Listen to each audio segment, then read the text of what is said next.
이 시간 저희들이 시편 32편, 33편 두 편의 시를 읽었습니다. 여러분 32편에 보면은 우리가 많이 읽고 묵상하는 그런 구절들이 나오고 있습니다. 특히 32편 1절을 보면은 허물의 사함을 받고 자신의 죄가 가려진 자는 복이 있도다. 마음에 간삼이 없고 여호와께 정죄를 당하지 아니하는 자는 복이 있도다 해서 다윗은 복이 있는 자를 간단하게 두 절로 얘기를 하고 있는데요. 첫째는 죄사함을 받는 자가 복이 있다라고 말합니다. 두 번째는 하나님으로부터 정죄를 당하지 않는 자가 복이 있다라고 말하고 있음을 봅니다. 여러분 여기서 허물의 사함을 받고 자신의 죄가 가려진 자라고 말할 때 자신의 죄가 가려진 자라는 것은 그냥 뭘로 감춰지고 또 죄는 있기는 이데 뭔가 덮어지고 포장되고 이런 뜻이 아니죠. 가려진다라는 의미는 여기서는 눈에 보이지 않게 멀리 치워버린다라는 뜻이 됩니다. 그러니까 아무리 살펴도 없다라는 거예요. 여러분 하나님께서는 우리의 마음을 지으셨기 때문에 우리의 마음까지도 다 보고 계시죠. 하나님 눈앞에는 나타나지 않는 것이 아무것도 없잖아요. 근데 하나님 눈에 가려진다라는 것은 없다라는 거예요. 다 치워버린다. 다시 말하면은 그의 죄값을 누군가가 지불해서 그의 죄값으로 인하여 죄가 소멸된 것을 얘기합니다. 그래서 여러분 저와 여러분이 복 있는 자라는 것을 알게 됩니다.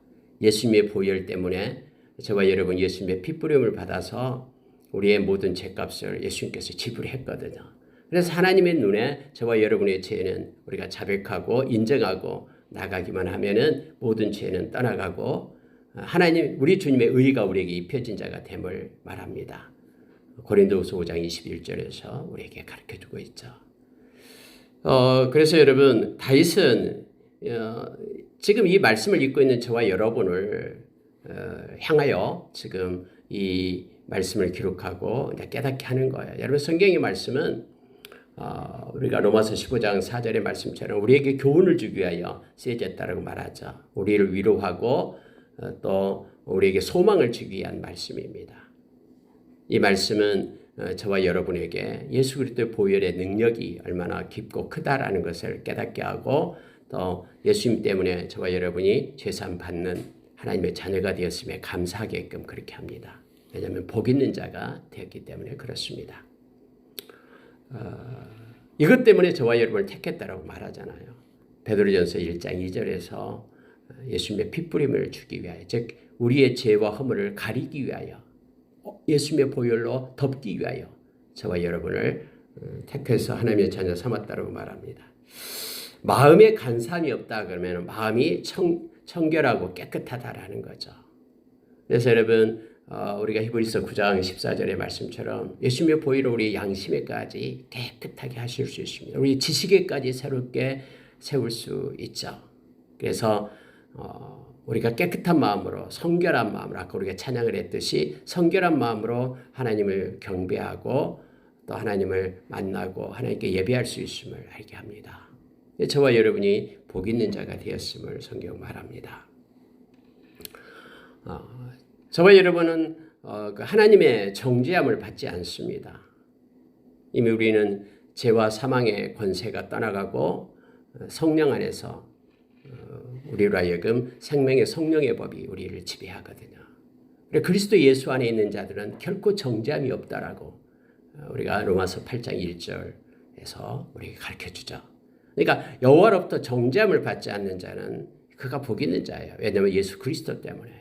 그래서 예수 그리스도 때문에 그 공로 의지에서 우리가 여호와 하나님 앞에 그의 보좌로 담대히 나아갈 수가 있죠. 우리는 정죄함을 받지 않기 때문에 그렇습니다. 저와 여러분이 복 있는 자가 됨을 감사하며 하나님께 영광을 돌립니다. 여러분 다윗은 하나님께 회개를 해야 된다라고 말합니다. 죄를 자백하고 고백해야지만이 된다라고 말하고 있죠.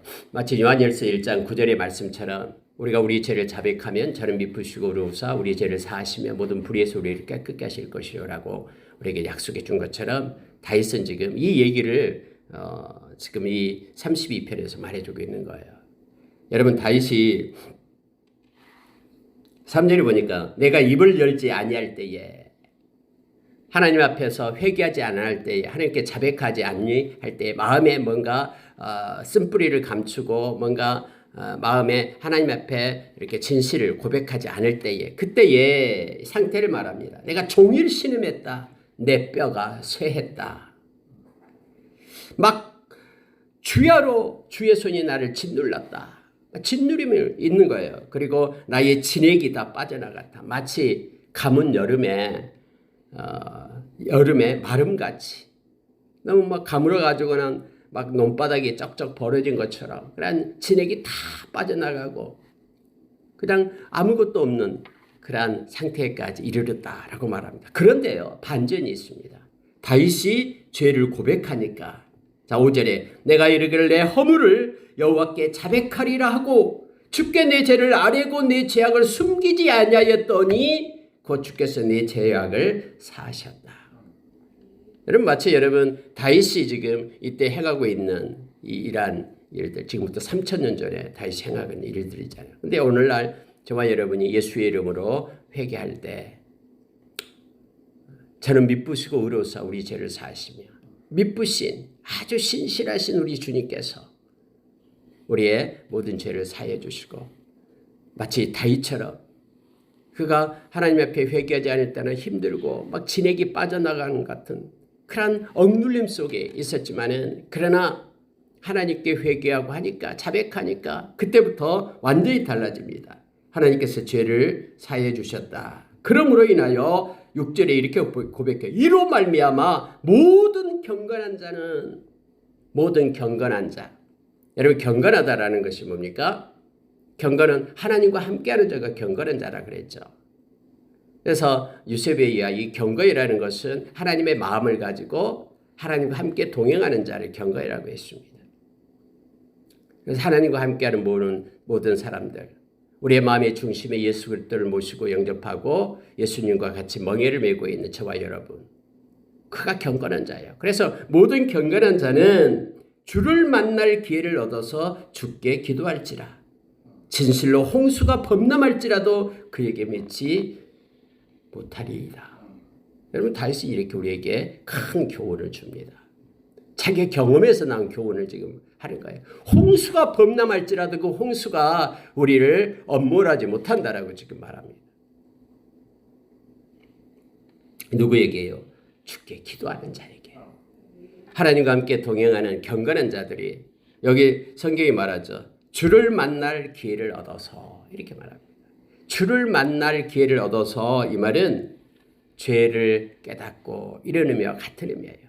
주를 만날 기회, 우리의 모든 죄를 하나님께 회개하고 예수 보혈 힘입고 하나님 앞에 나아갈 때에 그렇게 회개하고 하나님 앞에 기도하는 자들은 하나님의 종들은 세상이 요동해서 홍수로 세상이 다 덮은다 해도 하나님께서는 노아의 방주 속에 우리를 두어서 그것이 침몰하지 못하게끔 우리를 보호하시고 지키신다라는 뜻이에요. 홍수가 세상을 다 덮어버렸는데 우리도 세상 속에 있는데 어떻게 세상이 그 홍수가 우리에게 어떤 영향도 미치지 못합니까? 하나님은 구원의 방주를 예비하시기 때문에 그렇죠. 그래서 하나님은요 당신의 방법으로 하나님 우리를 보존하시고 이끄심을 다윗은 우리를 깨닫게 합니다. 주는 나의 은신처 시온이 환난에서 나를 보호하시고 구원의 노래로 나를 두리시리이다. 너무 아름답습니다. 주님은 우리의 구원에 우리의 은신처가 되고요. 우리를 보호하시고 환난에서 우리를 보호하시고 우리에게 구원의 노래를 부르게끔 합니다. 하나님의 은혜를 입은 노아의 가족 8명 그들만 구원을 받게 되죠. 다른 모든 사람들은 이 물의 심판을 받게 되지만 동일하게 어떤 순간에도 하나님 앞에 회개하고 기도하는 하나님의 백성들은 하나님이 보존하시고 보호해 주시겠다라고 약속을 합니다. 그러므로 인하여 너희는 이게 중요합니다. 9절에 너희는 무지한 말이나 노새같이 되지 말지니라. 무지한 알지 못하는 말이나 노새같이 되지 말라라는 거예요. 말이나 노새는요. 말을 탄 사람, 노새를 끄는 사람이 꽃비를 자꾸 이리 가자 그러면 따라가는 거죠. 자기 스스로 행하는 것이 없어요. 말이나 노새는 그 말을 탄 사람의 주인에 따라서 순종하면서 가는 거잖아요. 근데 여러분 오늘 다윗은 말하기를요. 무지한 말이나 노새같이 그렇게 살지 말라라고 우리에게 말합니다. 그것들은 재갈과 굴레로 단속하지 아니하면 너희에게 가까이 가지 아니하리라. 막 고삐를 잡고 끌어야지만 온다라는 거예요. 그러면서 우리에게 11절에서 너희 의인들아, 이 의인들아 말할 때는 위에서 말하는 경건한 자들을 얘기합니다. 여호와를 기뻐하며 즐거워할지어다. 마음이 정직한 너희들아 다 즐거이 외칠지어다. 여러분 이 두 가지가 대조가 됩니다. 말이나 노새같이 되지 말라. 재갈과 굴레를 가지고 단속하지 않으면 절대로 가까이 오지 않는다. 그런 사람들이 되지 말고 너희들은 여호와를 기뻐하고 즐거워하며 마음이 정직한 너희들 즐거이 하나님을 찬양하는 자가 되라. 여러분 이게 무슨 뜻입니까? 다윗은 억지로 하나님을 섬기지 말라라는 거예요. 말이나 노새처럼 코를 깨가지고 끌고 다녀야지만이 다니는 자가 아니라 하나님은 우리에게 자유의지를 주셨기 때문에 우리의 마음이 기뻐서 우리가 자원하는 마음으로 하나님을 즐거이 외치며 기뻐하며 즐거워하며 찬양하며 이게 뭐예요? 예배입니다. 자원하는 마음으로 자유의지를 가지고 하나님을 찬양하고 경배하고 예배하는 자들이 되라라고 지금 다윗은 우리에게 말하고 있습니다. 여러분 하나님께서 억지로 하는 것을 받으시기를 원하셨다면 처음부터 인간을 만들 때에 로봇으로 만들었을 거예요. 그런데 하나님은 로봇으로 만들지 않잖아요. 하나님을 배반하고 죄를 질 수도 있는 그러한 자유의지를 줬잖아요. 그래서 하나님은요 자유의지를 가지고 즐거운 마음으로 자원하면서 하나님을 찬양하고 경배하고 하나님께 예배자가 되는 것을 원하는 거예요. 주일이 와서 하나님께 예배하고 또는 하나님 앞에 말씀을 나누고 기도하고 이러한 시간을 즐겁게 여기고 기뻐하며 감사하고 나가는 거죠. 또 주일이 왔다고 귀찮다고 여러분 이러면 안 됩니다. 말라기서에 이거 나오잖아요. 그 마음 다윗은 우리에게 우리는 복 있는 자고 우리의 모든 죄는 가려지고 또 정죄함이 없고 예수 그리스도 때문에 그래서 우리가 하나님 앞에 기도하면은 하나님께서 우리의 죄를 사해 주시고 또 그러므로 인해 우리가 즐거움과 기쁨으로 하나님께 예배하는 자가 되어야 된다라고 다윗은 32편에서 우리에게 말합니다. 너무너무 이 말씀을 우리가 묵상하면 기쁩니다. 주를 만날 기회를 얻어서 주께 기도하는 저와 여러분이 되기를 원합니다. 여러분 11절 말씀과요 33편 1절 말씀과 동일하게 연결이 돼요. 그래서 같이 주제별로 묶어놓은 거예요. 1절 보면 똑같습니다. 너희 의인들아 여호와를 즐거워하라. 찬송은 정직한 자들이 마땅히 할 바로다. 하나님께 올리는 찬송은 정직한 자들이 마땅히 할 바로다. 반대로 정직한 마음으로 부르는 찬송을 하나님은 받으신다라는 뜻이에요. 마음이 정직하고 깨끗한 마음으로 정말로 하나님을 사랑하며 하나님께 영광을 돌리는 그런 정직한 마음으로 하나님께 부르는 찬양 이것을 하나님은 받으신다. 그래서 찬양은 정직한 자들의 몫이다라고 지금 성경은 말하고 있잖아요. 자원하면서 즐거운 마음으로 하나님께 찬양하고 경배할 것을 말하고 있습니다. 그래야지만이 3절에서 새 노래로 그를 노래하며 마음이 막 새로워지는 거예요. 예수님의 은혜, 하나님의 그 사랑이 가득해서 어제 마음과 오늘 마음이 틀린 거예요.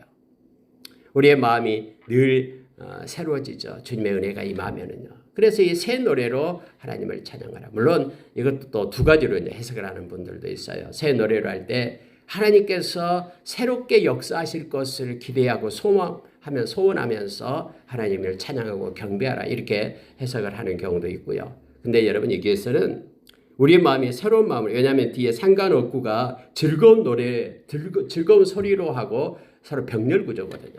그럼 앞에가 새 노래로 그를 노래하고 새 노래로 마음이 새로워지고 더 깊어지고 더 정직해지고 깨끗한 마음으로 하나님을 찬양하고 500년 된 찬송도 있잖아요. 그거 뭐 옛날 노래니까 부르지 말아야 됩니까? 이런 뜻이 아니고 마음이 새로워지면은 그게 다 새로운 노래가 되는 거예요. 그리고 즐거운 소리로 아름답게 연주할지어다 해서 정말로 마음이 기뻐하며 즐거워하며 우리의 이 몸통이 울림통 악기가 되어서 하나님 앞에 찬양하고 즐거이 연주하면서 경배할 것을 지금 성경은 말해주고 있습니다. 이 정직에 대해서 그렇게 말하고 있습니다. 자, 4절에 보십시오. 여호와의 말씀은 정직하며 그가 행하시는 일은 다 진실하시도다.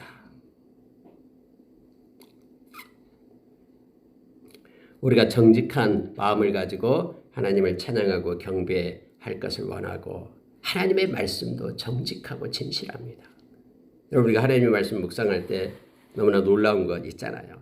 세상적인 글이라 그러면은 이렇게 가리고 없애고 할 것들 좋지 못한 것들은 다 뽑아서 없앨 건데 성경은 그렇지 않잖아요. 일단 있는 사실 그대로 그것이 음란한 것이든 그것이 악한 것이든 그대로 기록을 해놓고 우리로 하여금 보게 하잖아요.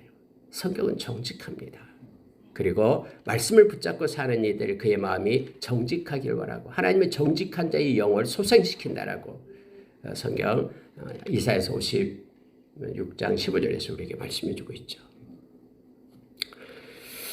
여러분 여호와를 보십시오. 이 정직하게 말씀으로 하나님께서는 천지를 창조했습니다. 6절에 여호와의 말씀으로 하늘이 지음이 되었으며 그 만상을 그의 입기운으로 이루었도다. 이 만상을 그의 입기운으로 이루었다 이 말은 말씀으로 여호와의 말씀으로 모든 만물을 하나님께서는 창조하셨다라는 뜻입니다.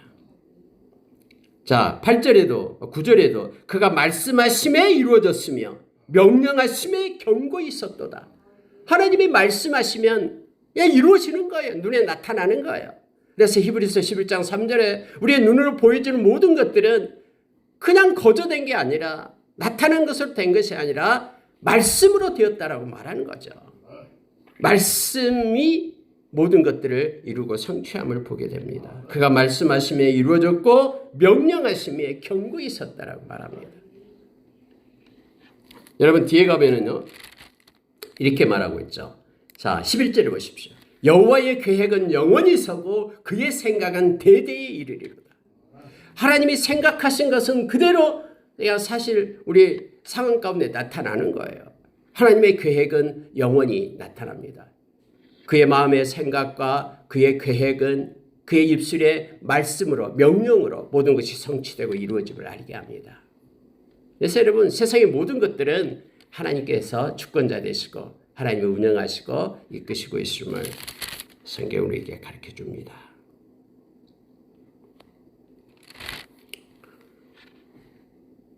자 여러분 15절로 내려가겠습니다. 그는 그들 모두의 마음을 지으시며 그들이 하는 일을 굽어 살피시는 이로다. 많은 군대로 구원 얻은 왕이 없으며 용사가 힘이 세어도 스스로 구원하지 못하는도다. 구원하는 데 군마는 헛되며 군대가 많다 하여도 능히 구하지 못하는도다. 여러분 우리가 힘이 있다고 우리의 일이 성공적이고 그렇게 행복하게 됩니까? 안 됩니다. 아무리 군마가 많이 있다고 해도 우리에게 승리는 하나님이 허락해 주셔야지만 승리가 된다라고 말합니다. 용사의 힘이 많다고 해도 그가 구하지 못합니다. 하나님께서 허락해야지만 구할 수 있습니다. 그래서 여러분 저희들이 어떤 형편과 처지에 있다 해도 우리가 당당하고 힘있게 의지하고 나갈 분은 우리 주님밖에 없죠. 주님이 있는 곳에 모든 일이 이루어지고 성취됩니다. 우리의 힘과 우리의 지혜를 의지하지 말아라고 성경 말하고 하나님께 기도하고 하나님이 주신 힘으로 행할 것을 지금 요청하고 있는 것입니다. 많은 군대 힘 있는 용사가 우리를 구원해내지 못합니다. 오직 주님만이 우리와 함께 하시고 우리를 구원해 주신 분은 주님밖에 없음을 고백하며 오늘 하루도 우리가 승리하는 하루가 되기를 원합니다.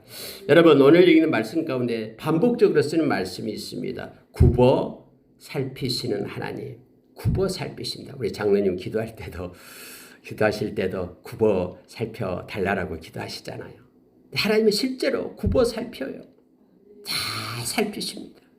하나님은 우리의 흠을 찾기 위하여 살피고 심판하기 위하여 살피시는 분이 아니에요. 하나님은 사랑스러운 눈으로 우리를 바라보시면서 우리를 돕고 우리를 선한 길로 인도하기 위하여 하나님은 우리의 마음 배부까지 우리의 염통까지 하나님은 살피시고 동기와 의도까지 헤아리십니다. 오늘도 여러분 15절에서 그는 그들 모두의 마음을 지으시며 그들이 하는 일을 굽어 살피시는 이로다 이렇게 말하죠. 마음을 지으신 분이 우리 하나님이고 그래서 마음을 하나님은 다 알고 계십니다. 그리고 우리가 행하는 모든 일을 하나님은 굽어 살펴보십니다. 우리에게 복을 주기 위하여 굽어 살피시는 하나님이십니다. 자, 여러분 18절에도 이렇게 말합니다. 여호와는 그를 경외하는 자 곧 그의 인자하심을 바라는 자를 살피사. 하나님은 지금도 살피고 계시는데 누구를 살피냐면 하나님을 경외하는 자를 살피신대요. 하나님은 경외하는 자를 살필 뿐만 아니라 그의 인자심을 바라는 자, 하나님의 사랑을 요청하고 하나님의 사랑을 원하는 자를 지금도 살피고 계신대요. 왜요? 하나님께서 사랑을 주시기 위하여 인자심을 바라는 자를 하나님은 살피십니다. 그래서 우리가 히브리서 11장 6절에서 믿음이 없이는 하나님을 기쁘시게 하지 못한다고 말하면서 우리 하나님께로 나아가는 자, 그가 계신 것을 믿어야 된다. 살아계셔서 우리를 살펴보고 계시는 그 주님을 믿어야 된다라는 거예요. 뿐만 아니라 그를 찾는 자들에게 상 주신 이심을 믿어야 된다. 그의 인자하심을 바라고 그의 사랑을 요청하고 그의 긍휼을 구하는 하나님의 백성은 하나님은 그에게 상을 주셔요. 그에게 하나님은 바라보고 하나님을 바라보는 자를 살피시고 계신다라는 걸 우리가 기억하기를 원합니다. 여러분 19절에도 보십시오. 그들의 영혼을 사망에서 건지시며 그들이 굶주릴 때에 그들을 살리시는도다. 하나님은 살펴보면서 우리의 영혼이 사망에 빠지네, 음침한 골짜기로 가네. 그래서 하나님이 건져주시기 위하여 살핀다라는 거예요. 뿐만 아니라 우리가 굶주릴 때에 그들을 살리시는도다. 영적으로 때로는 굶주리고 또 경제적으로 어렵고 힘들 때에 우리를 살피시는 주님께 인자심을 달라라고 긍휼을 베풀어 달라라고 우리가 기도하면 하나님께서는 살피시고 우리에게 허락해 주심을 성경은 약속해 줍니다. 여러분 이것을 지금 다윗은 체험을 하고요. 이걸 기록하면서 우리로 하여금 하나님을 찾고 찾으라라고 얘기합니다. 그분은 인자심이 풍성하고 긍휼이 많으신 분이기 때문에 그분의 인자함을 도움을 요청하라라고 말합니다. 그러면 하나님은 우리에게 허락해 주신다라고 약속해 주고 있는 말씀입니다. 21절 보고 마치겠습니다. 우리 마음이 그를 즐거워하며 우리가 그의 성호를 의지하였기 때문이로다. 우리가 즐거운 마음으로 그의 성호는 이름을 얘기하죠. 하나님의 이름을 즐거워하는 자. 하나님을 찬양하고 하나님께 경배하고 하나님의 이름이다 그러면 하나님 자체를 말하고 있는 것이죠. 그래서 하나님을 의지하고 여러분 하나님을 의지하는 자는 마음에 기쁨이 있습니다. 반대로 역으로 이 말씀을 우리가 묵상하면 큰 은혜가 있습니다. 마음이 그를 즐거워하며 우리 마음이 하나님을 즐거워합니다. 우리가 그의 성원을 의지하였기 때문이다라고 다윗은 말합니다. 반대로 우리가 하나님을 의지하고 하나님을 바라고 하나님을 진실히 믿는다면 우리의 마음 가운데는 마음이 주님이 주신 기쁨으로 가득 채워짐을 알게 합니다. 하나님을 의지하기 때문에 맡겼기 때문에 근심과 염려, 두려움, 걱정은 다 떠나가게 되는 것이죠. 의심은 소멸되고요. 하나님을 의지하는 자가 마음의 기쁨을 가지고 살아갑니다. 다윗처럼 우리가 마음에 하나님을 즐거워했다라고 말합니다. 하나님을 사랑하고 하나님을 기뻐하는 자, 그는 하나님을 의지하는 자입니다. 하나님을 의지할 때 우리는 기쁨으로 하나님을 바라고 또 하나님의 기쁨이 우리의 마음 가운데 충만하게 채워지면 우리가 기억합니다. 오늘 하루도 저와 여러분이 이 말씀처럼 하나님을 의지하고 하나님과 교제하고 연합하는 가운데 영광 돌리고 주님이 주신 기쁨과 위로로 또 주님께 영광 돌리는 또 주님의 평안을 가지고 사는 하루가 되기를 예수의 이름으로 축원합니다. 기도하겠습니다.